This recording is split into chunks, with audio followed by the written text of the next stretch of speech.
আজ কথা বলবো দিল্লির বাস যাত্রার অভিজ্ঞতার উপর।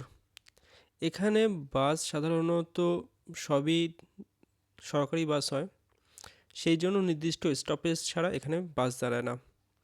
বাসগুলো সব মোটামুটি লাইন দিয়েই চলে। এসি বাস হোক বা নন এসি বাস হোক, দুটো বাসেরই গেট বন্ধ করার অপশান আছে, মানে গেট বন্ধ ছাড়া এরা সাধারণত বাস চালায় না। আমার সাথে এমন অভিজ্ঞতা হয়েছে যেখানে দাঁড়িয়ে টেকনিক্যাল কারণে বাসের দরজা বন্ধ হচ্ছে না বলে ওরা বাস চালাচ্ছে না, এটা দাঁড় করিয়ে রেখে দিয়েছে। কলকাতার বাসের মতো এখানে কন্ডাক্টর ঘুরে ঘুরে টিকিট কালেক্ট করে না। কন্ডাক্টর একটা নির্দিষ্ট সিটে বসে থাকে।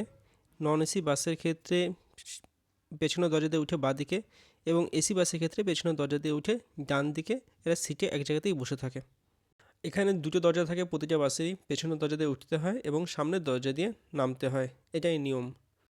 বাসের ভাড়া, এসি বাসের ভাড়া 10, 15, 20, 25 এরকম। আর নন এসি বাসের ভাড়া 5, 10, 15 এরকম। যেহেতু বাস কন্ডাক্টর এক জায়গাতে বসে থাকে, সবার কাছ থেকে টিকিট কালেক্ট করে না, এই জন্য এখানে অনেক সময় চেকিং থাকে।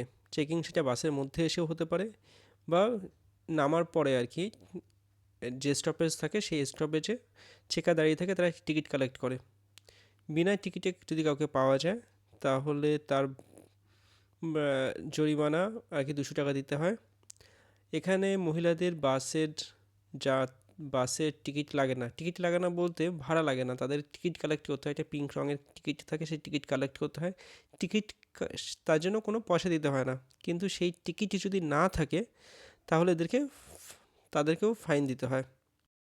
এখানে অনলাইনের মাধ্যমেও টিকিট কাটা যায়, সেক্ষেত্রে 10% ডিসকাউন্ট পাওয়া যায়। বাসে ভিড় থাকে, সাধারণত বাসে ভিড় থাকে বেশিরভাগ, তবে কিছু বাস খালিও থাকে। বেশিরভাগ বাস এখানে হচ্ছে গিয়ে লো ফ্লোর বাস, মানে বেশি উঁচু থাকে না, সিঁড়ি দিয়ে অনেকটা উপরে উঠতে হয় না, অনেক নিচুতে এদের ফ্লোর থাকে, সুতরাং উঠতে বা নামতে সুবিধা হয়।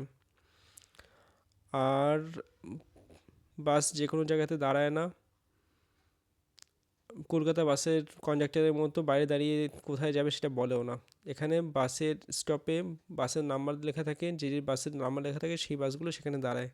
কিন্তু সরকারি বাস বলে অনেক সময়, মানে আপনি যদি হাত না দেখান বা না বলেন আগে থেকে, তাহলে সেই স্টপেজে দাঁড়ায় না। আর কিছু লেডিস স্পেশাল বাসও আছে, এমনকি কিছু বাসের ড্রাইভারও লেডিস আছে, আমি দেখেছি। এই হচ্ছে মোটামুটি বাসের গল্প দিল্লিতে। একটা ব্যাপার আছে, এখানে কন্ডাক্টর সাধারণত কিছু হেল্প করে না। আমাদের ওখানে কলকাতায় এমন কন্ডাক্টর বলে দেয় যে আপনি এখানে যাবেন তো অমুক বাসের নাম্বারে চলে যান, অমুক জায়গায় চলে যান। এখানে সেরকম হেল্প পাওয়া যায় না।